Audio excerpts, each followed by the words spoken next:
도레미파솔! 안녕하세요. 쏘리의 실험실의 쏘리입니다.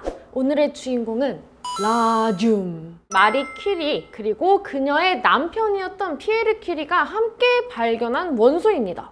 그런데 사실은 이 두 명이 방사선을 연구하고 있었어요.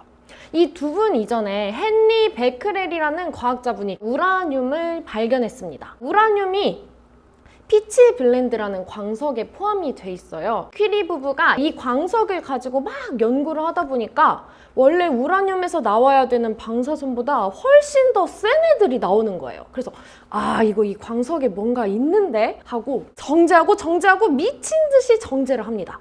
이렇게 4년 동안 열심히 빼냈는데 단 0.1g의 염화 라듐이라는 물질을 발견했어요.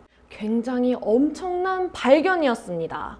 우라늄이랑 같은 양을 비교해 봤을 때 무려 방사능 수치가 300만 배 가깝게 크게 나왔고요. 이렇게 큰 빛을 내뿜는다 라는 이름을 표현하기 위해서 라틴어로 빛을 내다, 라디우스에서 어원을 따와서 라듐이라는 이름을 지었습니다. 이때 마리 퀴리가 방사선이라는 이 단어도 함께 명명을 했어요. 방사선을 영어로 하면은 레디에이션 이라고 하는데 이것도 마찬가지로 똑같이 라틴어 라디우스에서 나온 같은 어원을 가진 단어다 라고 생각하시면 돼요.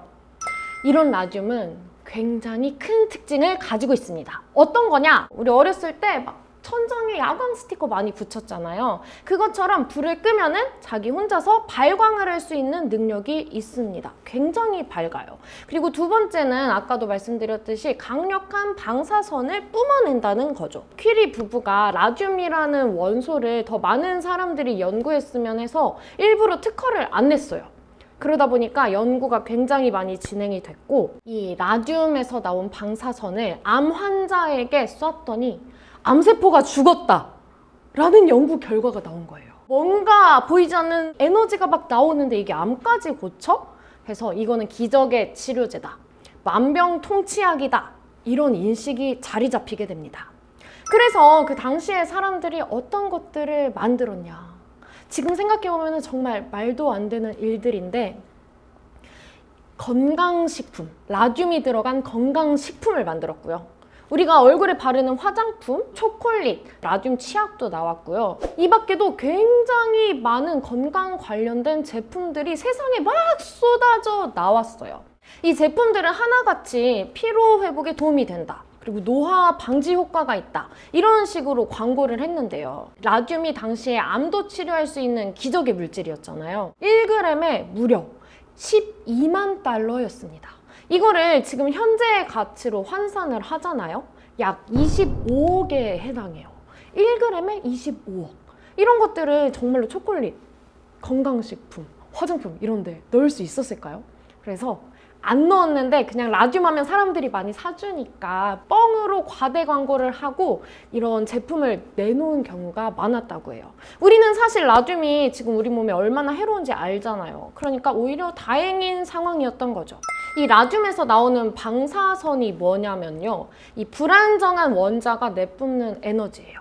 원자는 가운데 핵 그리고 주변을 감싸고 있는 전자들로 이루어져 있어요. 가운데 있는 핵이 불안정하면은 붕괴되면서 에너지를 방출하게 됩니다. 이게 바로 방사선이에요. 근데 이게 얼마나 강하냐면요, 우리 몸도 통과를 하고요, 물질도 다 통과를 하고요, 심지어 세포 안에 있는 DNA까지 투과를 합니다. 그러면서 다 부시고 지나가 버리는 거예요. 그래서 아까 이 라듐에서 나온 방사선이 암을 치료했다고 했잖아요. 암세포만 부시는 게 아니라 우리 몸에 있는 다른 세포들도 다 같이 부셔버릴 수가 있어요. 근데 암세포가 우리 몸에 있는 다른 세포들에 비해서 굉장히 빨리 분열을 하거든요. 그러다 보니까 암세포가 부서지는 거를 가장 먼저 사람들이 발견한 거고, 시간이 흐르면 다른 세포들도 파괴됐을 텐데 그것까지는 캐치를 하지 못한 거죠. 그런데 이런 것보다도 더 심각했던 상황이 있었습니다. 라듐이 포함된 물, 라디솔, 이 물을 지속적으로 마셔서 가장 큰 피해를 봤던 사람이 있습니다. 바로 에벤 바이어스라는 인물인데요. 미국의 사업가이자 골프 선수예요. 이분이 어느 날 이제 경기를 하다가 작은 부상을 입게 돼요. 주치의가 라듐이 들어간 물을 마셔라 라고 권고를 한 거죠. 2년 동안 하루 3병을 꼬박꼬박 마셨습니다. 이렇게 2년이 흐르고 나니까 이 사람의 치아가 다 빠졌고요. 그리고 두통이 엄청 심했고 턱에 엄청난 통증이 왔다고 해요. 말년에는 결국 이 상악 전체 그리고 아래턱 대부분을 절제하는 수술을 받았다고 합니다. 이분의 시신을 해부한 결과 이 두개골에 구멍이 나 있고 뇌종양의 흔적이 발견됐다고 합니다. 가장 끔찍했던 라듐 피해 사건이 있는데요. 라듐 걸스. 라듐 걸스 하면 뭔가 아이돌 이름 같잖아요. 근데 안타깝게도 아닙니다.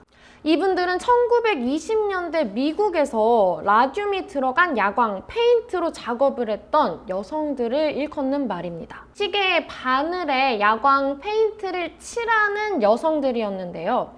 당시에 이분들이 아주 얇은 붓으로 시계 바늘을 한 땀 한 땀 이렇게 칠해야 되다 보니까 붓이 계속 갈라지는 거예요. 그래서 이거 갈라진다, 붓 새 거 달라 했는데 이 사업주께서 이거 갈라질 때마다 혀로 핥아가지고 붓을 모아서 다시 발라라 이런 식으로 그 명령을 했다고 해요. 그런데 이분들이 했던 거는 라듐이 들어간 야광 페인트를 바른 붓을 입으로 핥은 거죠. 그분들이 하루에 약 200개의 시계를 칠했대요. 그런데 당시에 이분들은 이 라듐이 건강에 미치는 영향을 알 턱도 없었고 여러 건강식품들도 나오고 있다 보니까 이 근로자들 입장에서는 돈도 벌고 라듐도 먹어? 일석이조잖아! 완전 럭키비키잖아! 이렇게 생각을 했던 거죠. 그래서 이 라듐 걸스 분들은 시간이 흐른 뒤에 마찬가지로 이가 다 뽑히고 그다음에 잇몸 병이 왔고요. 이 턱뼈가 부서지거나 피부가 찢어지거나 또는 골수 질환, 빈혈, 심지어 암까지 걸린 분도 계셨습니다.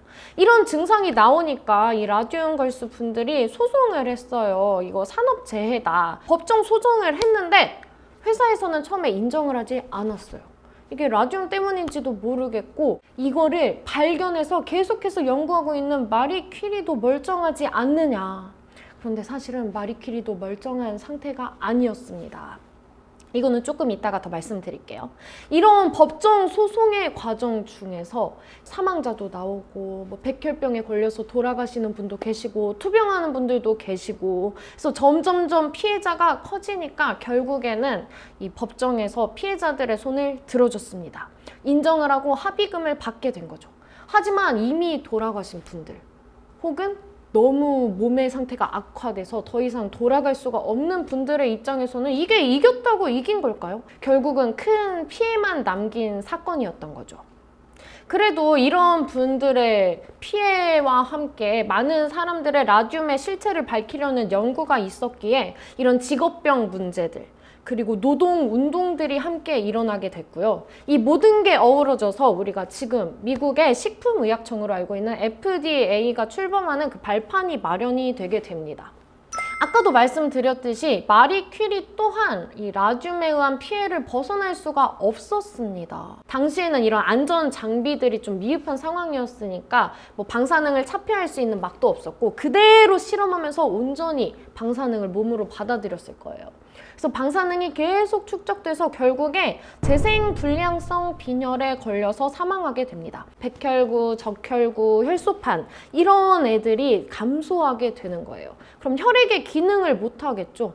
이렇게 천천히 죽어갔다고 합니다. 그리고 남편분인 피에르 퀴리 또한 이 방사능의 영향을 꽤 받았는데요. 이렇게 피해자들이 나왔을 때 실제로 라듐이 몸에 이상이 있는지 직접 확인해 보기 위해서 팔에다가 부착을 해놓고 이제 이게 영향을 주는지 직접 몸으로 실험을 한 거죠. 그래서 이 팔 쪽에 이제 염증이랑 병이 생겼었다고 해요. 이렇게 퀴리 부부 또한 자신들이 발견한 라듐으로부터 엄청난 피해를 받았던 거죠. 이 라듐을 발견하고 방사선 의학에 굉장히 많은 기여를 하셨기 때문에 퀴리 부인께서는 프랑스에 있는 판테온, 거기에 여성 최초로 안장이 되게 됩니다. 하지만 그녀의 시신에서는 계속해서 이 라듐으로 인한 방사선이 나오고 있기 때문에 무려 두께가 3cm나 되는 두꺼운 납으로 된 관으로 차폐를 시켜서 거기에 안장이 되셨다고 해요. 그럼 이 라듐은 지금 어떻게 사용되고 있는가? 사용되지 않습니다. 현재에는 더 안전하고 효율적인 방사성 동위원소를 이용해서 이 암 치료를 하고 있다고 해요.